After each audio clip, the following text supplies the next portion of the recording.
সুপ্রিয় শিক্ষার্থীরা, আশা করছি তোমরা সবাই ভালো আছো, সবাই সুস্থ আছো। তোমাদের নিশ্চয়ই মনে আছে তোমাদের গত পর্বের যে ক্লাসগুলোতে আমি তোমাদের যে গল্পটি পড়িয়েছিলাম কিছু অংশ, সেটি হচ্ছে বিলাসী গল্পটি। তাহলে আমি আরেকটু ফিরে যাই। দেখো, বিলাসী গল্পটি লিখেছেন শরৎচন্দ্র চট্টোপাধ্যায়। তাহলে গত পর্বে আমি এখানে লিখে দিয়েছি, দেখো পৃষ্ঠা 45। সবাই, আমি আশা করছি সবাই পৃষ্ঠা 45 তোমরা বের করবে, ঠিক আছে? তাহলে বের করে একটু দেখো, আমি এখানে আরেকটা পৃষ্ঠা নম্বর দিয়েছি। দেখো, এটা হচ্ছে শব্দার্থ ছিল 53 পৃষ্ঠায়। কিছু শব্দার্থ নিয়েও তোমাদের আলোচনা করেছিলাম আমি সেদিন।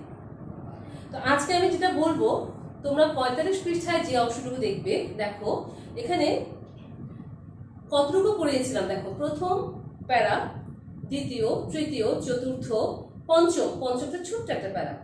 এই যে দেখো, এই যাত্রা ফিরাইয়া আনিয়াছে, এই যে দেখো ঠিক এতটুকু, এই যে এতটুকু পড়িয়েছি। আজকে আমি এর পরের অংশ তোমাদেরকে পড়াবো। আচ্ছা, আমি কিছু শব্দার্থ এখানে লিখে দিয়েছি, তোমরা একটু ভালো করে দেখো। এখানে দেখো সদ্ব্যয়, তারপর অস্থি চর্মসার, যমরাজ, তিলার্ধ, জনশ্রুতি, সত্যযুগ, রসাতলে গেল, নিকা, কলি, অকাল কুষ্মাণ্ড। আমি কেন লিখে দিয়েছি? কারণ আমরা পড়ার পরে এই সমস্ত শব্দার্থ নিয়ে আমরা একটু আলোচনা করব 53 পৃষ্ঠায় যেটা লেখা আছে, ঠিক আছে? তাহলে এখন আমরা দেখি। এখানে বলা আছে, দেখো, গল্পের কথক যিনি, তিনি বলেছেন মৃত্যুঞ্জয় সম্পর্কে। গত পর্বে কিন্তু তোমরা পড়েছো যে মৃত্যুঞ্জয় সম্পর্কে কিছুটা হলে তোমরা ধারণা নিয়েছো। এখন দেখি আমরা। অনেক দিন তাহার মিষ্টান্নের সদ্ব্যয় করিয়াছি। উচ্চারণ দেখো, সদ্ব্যয় করিয়াছি, বফলা কিন্তু উচ্চারিত হচ্ছে। মনটা কেমন করিতে লাগিল, অর্থাৎ অপব্যয়। হ্যাঁ, এখানে অপব্যয় অর্থে ব্যবহৃত হয়েছে সদ্ব্যয়। তোমরা তো জানো যে মৃত্যুঞ্জয় কিন্তু খাওয়াতে ভালোবাসত। সে কিন্তু তার কাছ থেকে কিন্তু চাইলেই সে মানুষকে সাহায্য করত, এবং এই সুযোগটুকু অভিভাবকরা পর্যন্ত ছাড়তেন না, অর্থাৎ তার বন্ধুদের যে অভিভাবক আছে তারাও। এখন দেখো, মনটা কেমন করিতে লাগিল, একটু আচ্ছা কিছু দেখো। হ্যাঁ দেখো, মনটা কেমন করিতে লাগিল অর্থাৎ কার জন্য? সেটা হচ্ছে মৃত্যুঞ্জয়ের জন্য, তাই না? একদিন সন্ধ্যার অন্ধকারে লুকাইয়া তাহাকে দেখিতে গেলাম। এখন সন্ধ্যার অন্ধকারে তাহাকে দেখিতে, মানে লুকাইয়া দেখিতে গেলাম। কে দেখতে গেল? গল্পের কথক। তাহার পোড়ো বাড়িতে প্রাচীরের বালাই নাই, অর্থাৎ পোড়ো বাড়ি, অনেক পুরাতন বাড়ি, কেউ যত্ন আত্মীয় হয় না, একদম একেবারে পোড়ো বাড়ি হয়ে গেছে, প্রাচীন বাড়ি বা অর্থাৎ যত্নহীন অবস্থা। প্রাচীরের বালাই নাই, প্রাচীর মানে কি?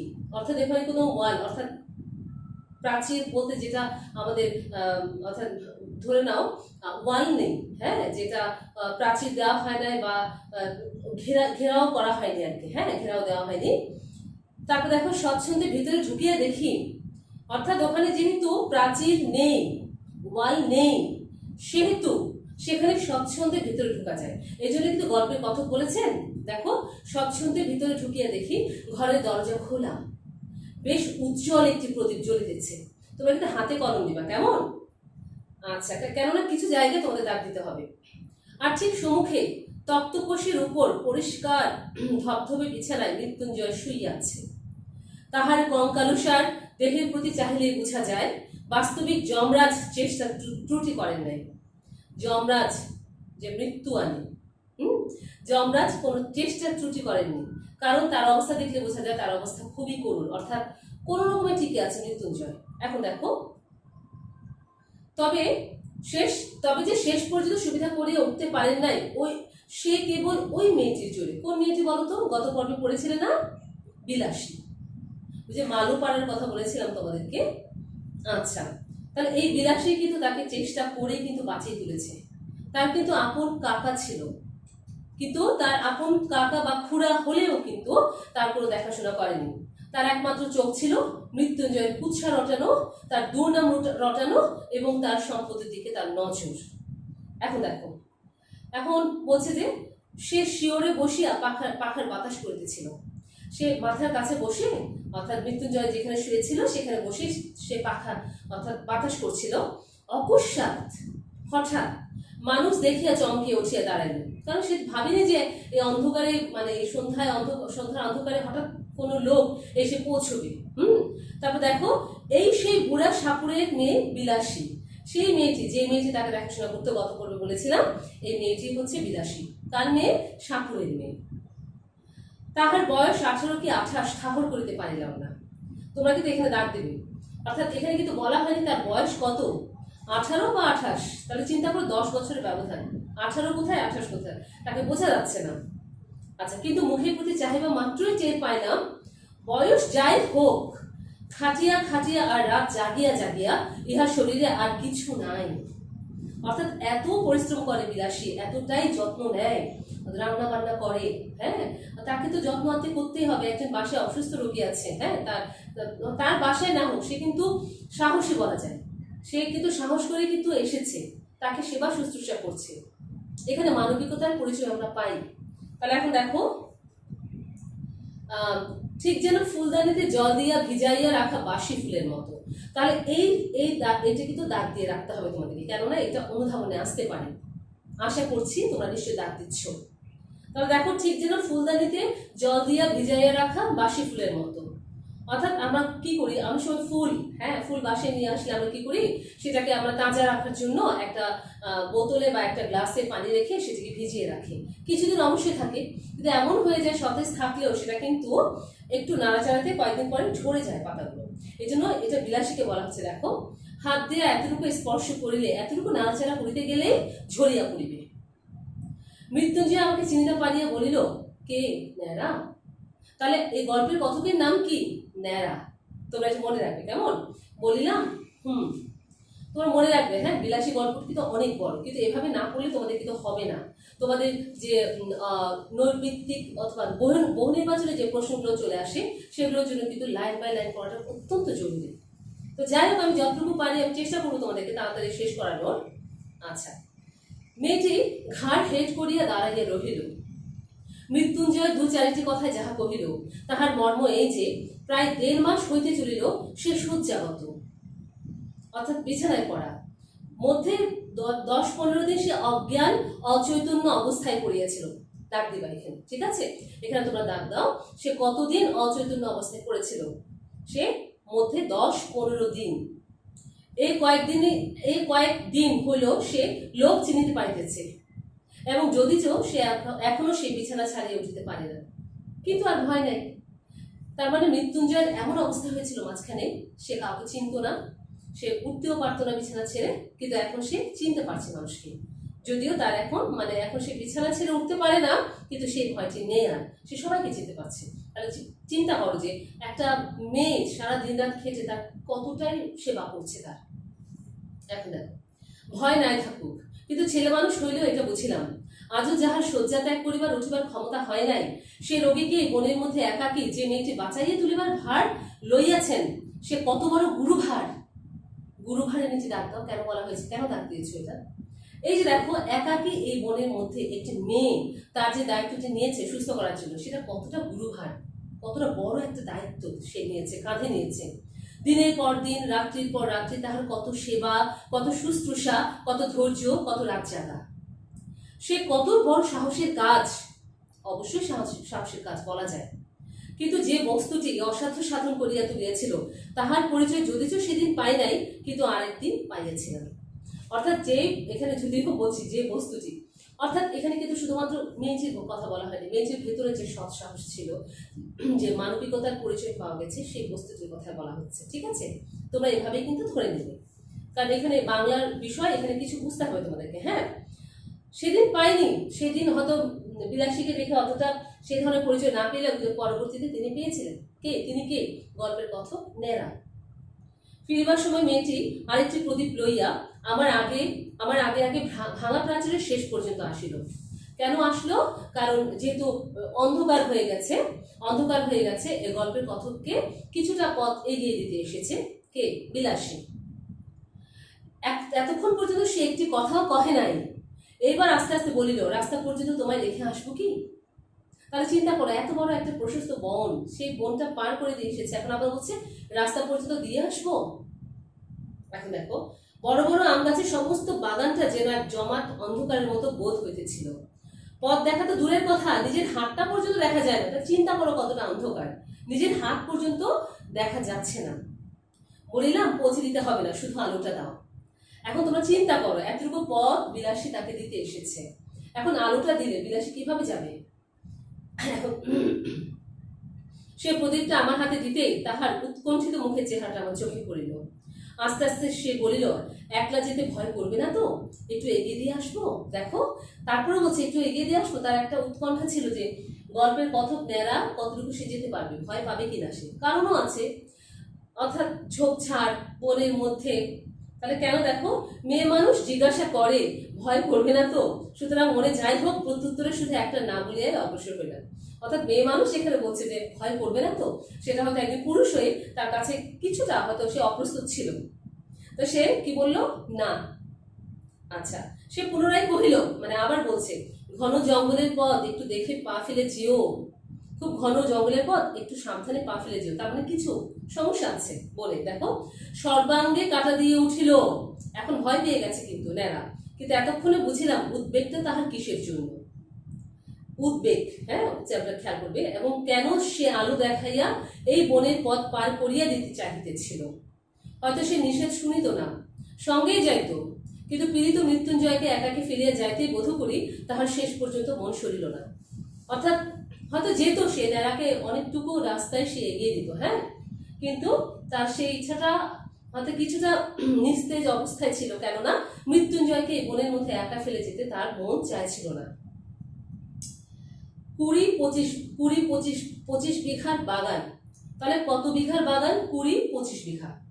তোমরা অবশ্যই দাগ দেবে, এখনই দাগ দাও তোমরা, শুধু পুরোটা দাগ দিতে হবে না, 20-25 বিঘার বাগান অতটুকু দিলেই হবে। সুতরাং পথটা কম নয়। এই দারুণ অন্ধকারের মধ্যে প্রত্যেক পদক্ষেপই বোধ করি ভয়ে ভয়ে ভয়ে ভয়ে করিতে হইত। কিন্তু পরক্ষণে মেয়েটির কথাতে সমস্ত মন এমনই আচ্ছন্ন হইয়া রহিল যে ভয় পাইবার আর সময় পাইলাম না। কেবল মনে হতে লাগিল একটা মৃতকল্প রোগী লইয়া থাকা কত কঠিন। মৃত্যুঞ্জয় তো যে কোনো মুহূর্তে মরতে পারিত। তখন সমস্ত রাত্রি এই বনের মধ্যে মেয়েটি একাকী কি করিত? দুঃখিত, এটা আবার বলছি আমি তোমাদেরকে। কেবল মনে হতে লাগিল একটা মৃতকল্প রোগী লইয়া থাকা কত কঠিন। মৃত্যুঞ্জয় তো যে কোনো মুহূর্তে মরতে পারিত। তখন সমস্ত রাত্রে এই বনের মধ্যে মেয়েটি একাকী কি করিত? কেমন করিয়া তাহার সে রাতটা কাটিত? এই প্রসঙ্গে অনেকদিন পরে একটি কথা আমার মনে পড়ে গেল। এক আত্মীয়ের মৃত্যুকালে আমি উপস্থিত ছিলাম। এখন দেখো, বিলাসী আসলে বলা যায় মেয়েটি আসলে তার মনোবল বলবো, সাহসী তো অবশ্যই, আমি তো বলবো যে মনোবলটাই তার প্রধান, হ্যাঁ, মনোবলটাই অনেক শক্ত। কেননা সে একটা অসুস্থ রোগীকে ফেলে যাওয়া মোটেই সে সমীচীন মনে করে না, এবং সে যাবেও না সে। এখন এই প্রসঙ্গে লেখক অর্থাৎ গল্পের কথকের বা ন্যাড়ার একটি কথা মনে পড়লে, দেখো এটা একটা অভিজ্ঞতার কথা, একটু শোনো। এক আত্মীয়ের মৃত্যুকালে আমি উপস্থিত ছিলাম।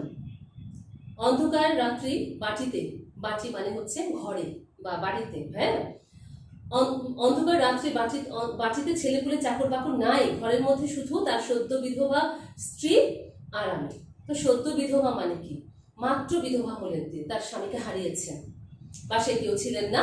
এখন দেখো, তার স্ত্রী তো শোকের আবেগে দাপাদাপি করিয়া এমন কাণ্ড করিয়া তুলিলেন যে ভয় হইল তাহারও প্রাণটা বুঝি বাহির হইয়া যাইবা। অর্থাৎ এমন ভয় করেছেন লেখক, দুঃখিত কথক, মনে হচ্ছে যেন বইয়ের তার অর্থাৎ স্বামী মারা যাওয়ার পর এমন দাপাদাপি শুরু করেছেন, এখনো ওনার প্রাণটাই না চলে যায়। আচ্ছা, কাঁদিয়া কাঁদিয়া বারবার আমাকে প্রশ্ন করতে লাগিলেন, তিনি স্বেচ্ছায় যখন সহমরণে যাইতে চাহিতেছেন তখন সরকারের কি? তার মানে স্বেচ্ছায় সহমরণে যেতে চাইছে, সরকার কি করবে তখন? কিন্তু অর্থাৎ তোমরা তো নিশ্চয়ই জানো একটা বিষয়, তোমরা নিশ্চয়ই জানো যে সহমরণ মানে কি। সেটা কিন্তু রোধ করা হয়েছিল না, সরকার রোধ করা হয়েছিল। এবং চিতাতে যে মারা যাওয়া স্বামীর সাথে, হ্যাঁ, আগুনে ঝাঁপ দেওয়া, সেটা কিন্তু তখন সতীদাহ প্রথা বলা হয়, সেটা কিন্তু সরকার নিষেধ করে দিয়েছিল। তো যাই হোক, সেটা নিয়ে আরেকজনের অবদানের কথা, সেটা আমরা পরে আলোচনা করি, যেটা আমাদের এটা পড়তে হবে। তার যে তিলার্ধ বাঁচাতে স্বাদ নাই, দেখো এখানে আমি তিলার্ধ লিখেছি। তিলার্ধ মানে কি এক মুহূর্ত বাঁচার স্বাদ নেই ওই স্ত্রী লোকটি। আচ্ছা, এ কি তাহারা বুঝিবে না? তাহাদের ঘরে কি স্ত্রী নাই? তাহারা কি পাষাণ? আর এই রাত্রে গ্রামের 5 জন যদি নদীর তীরের কোনো একটা জঙ্গলের মধ্যে তাহার সহমরণে জোগাড় করিয়া দেয়, তো পুলিশের লোক জানিবে কি করিয়া? সে এমনও প্রস্তাব করেছে, হ্যাঁ, যেটা কিনা তখন সেই সময় সরকার নিষেধ করে দিয়েছে। সেখানে যদি কয়েকজন মানুষ মিলে যদি তার সহমরণ অর্থাৎ স্বামীর সাথে মরণের যদি ব্যবস্থা করে দেয়, তাতে সরকারের কি, লোক তো জানবে না। আচ্ছা, কিন্তু এই কথাগুলো বলছে কিন্তু কতটা সে আবেগে বলছে। এখন কি হয়েছে দেখো, এমনই কত কি সে বলতে লাগলো আর কি। কিন্তু আমার তো আর বসিয়ে বসিয়ে তাহার কান্না শুনিলে চলে না, পাড়ায় খবর দেওয়া চাই, অনেক জিনিস জোগাড় করা চাই, কারণ একজন মানুষ মারা গেলে অনেক কিছুই তো আমাদের দায়িত্ব আছে, তাই না? কিন্তু আমার বাহিরে যাইবার প্রস্তাব শুনিয়াই তিনি প্রকৃতিস্থ হয়ে উঠিলেন, অর্থাৎ এতক্ষণ কিন্তু অপ্রকৃতিস্থ আচরণ করেছেন, অস্বাভাবিক আচরণ। আর এখন যখন শুনেছেন যে ন্যাড়া বলছে আমার তো বসে থাকা চলবে না, উনি যেহেতু মারা গেছেন, আমাকে নিশ্চয়ই কিছু জিনিসপত্র আমাকে জোগাড় করতে হবে, মানুষ ডাকতে হবে, তাই না? এটা শুনেই কিন্তু তিনি ঠিক হয়ে গেছেন। কে? সেই লোকটি যিনি মারা গেছেন, তার সদ্য বিধবা স্ত্রী। চোখ মুছিয়া বলিলেন, ভাই যাহবার হয়েছে সে তো হইয়াছে, আর বাহিরে গিয়া কি হইবে, রাতটা কাটুক না। তার মানে কি? স্ত্রীলোকটি ভয় পাচ্ছেন। বলিলাম, অনেক কাজ, না গেলেই যে নয়। তিনি বলিলেন, হোক কাজ, তুমি বসো। কেন বলতো? তার স্বামীর পাশে সে একাকী বসে থাকতে ভয় পাচ্ছে। বলিলাম, বসতে চলবে না, একবার খবর দিতেই হবে। বলিয়া পা বাড়াইবা মাত্রই তিনি চিৎকার করিয়া উঠিলেন, ওরে বাপরে, আমি একলা থাকতে পারবো না। তা চিন্তা করো, এতক্ষণ যে স্ত্রী লোকটি সহমরণের জন্য রাজি হয়েছে, আর সেই স্ত্রী লোকটি যখন একা তাকে স্বামীর কাছে ফেলে নেড়া বাইরে যাচ্ছিল, তিনি এক বিন্দু তার হয়তো বা মৃতদেহের সাথে থাকতে পারছে না, তার স্বামীর মৃতদেহের সাথে। এখন দেখো, কাজে আবার বসিয়া পড়িতে হইল। কারণ তখন বুঝিলাম, যে স্বামী জ্যান্ত থাকতেন তিনি নির্ভয়ে 25 বৎসর একাকী ঘর করিয়াছেন, তার মৃত্যুটা যদি বা সহে, তার মৃতদেহটা এই অন্ধকার রাত্রে 5 মিনিটের জন্য সহিবে না। বুক যদি কিছুতে ফাটে, তো এই সেই মৃত স্বামীর কাছে একলা থাকিবে। অর্থাৎ তিনি একলা কিছুতেই থাকতে চাচ্ছে না এই মৃতদেহের কাছে, তার স্বামী মারা গেছেন তার মৃতদেহের কাছে।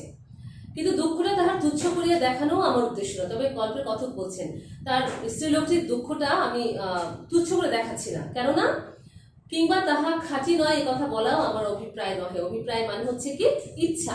তোমরা জানো, যারা জানো না তারা লিখে রাখতে পারো ছোট্ট করে।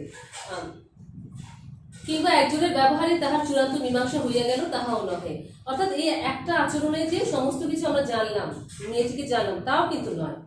কিন্তু এমন আরো অনেক ঘটনা জানি, যাহার উল্লেখ না করিয়াও আমি এই কথা বলিতে চাই যে, শুধু কর্তব্য জ্ঞানের জোরে অথবা বহুকাল ধরিয়া একসঙ্গে ঘর করার অধিকারী এই ভয়টাকে কোনো মেয়ে মানুষই অতিক্রম করিতে পারে না। হয়তোবা আমরা ভয় পাই বেশি, কিন্তু সবাই যে পায় তা না। কয়েকজনকে নিয়ে যে সমস্ত নারী জাতির কথা, সেটা কিন্তু নয়। হ্যাঁ, তবে বেশিরভাগ মানুষই কিন্তু একটু কেন যেন অতি লৌকিক কিছু একটা, অলৌকিক আর কি কিছু একটা ভয় পায়। আচ্ছা, এখন দেখো, ইহা আরেকটি শক্তি, যাহা বহু স্বামী স্ত্রী 100 বৎসর একত্রে ঘর করার পরেও তাহার কোনো সন্ধান পায় না। কিন্তু সহসা সেই শক্তির পরিচয় যখন কোনো নরনারীর কাছে পাওয়া যায়, তখন সমাজের আদালতে আসামি করিয়া তাহাদের দণ্ড দেওয়া আবশ্যক যদি হয়তো হোক, কিন্তু মানুষের যে বস্তুটি সামাজিক নয়, সে নিজেও যে ইহাদের দুঃখে গোপন অস্ত্র বিসর্জন না করিয়া কোনো মতে থাকিতে পারে না। যাই হোক, তোমরা একটা কাজ করো, এতটুকু তো হয়ে গেল। এখন আমি তোমাদেরকে বলবো 53 পৃষ্ঠা সবাইকে বের করার জন্য। তোমরা সবাই একটু 53 পৃষ্ঠাতে বের করো।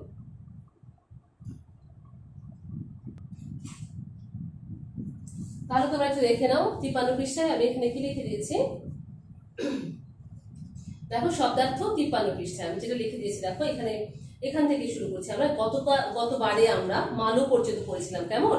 আজকে সদ্ব্যয় করিয়াছি। দেখো এখানে সদ্ব্যয় কি অর্থে, তোমরা কিন্তু বারবার বলছি, তোমরা শব্দার্থ ছাড়া কিছুতেই সম্ভব নয় পুরো গল্পটি বোঝার।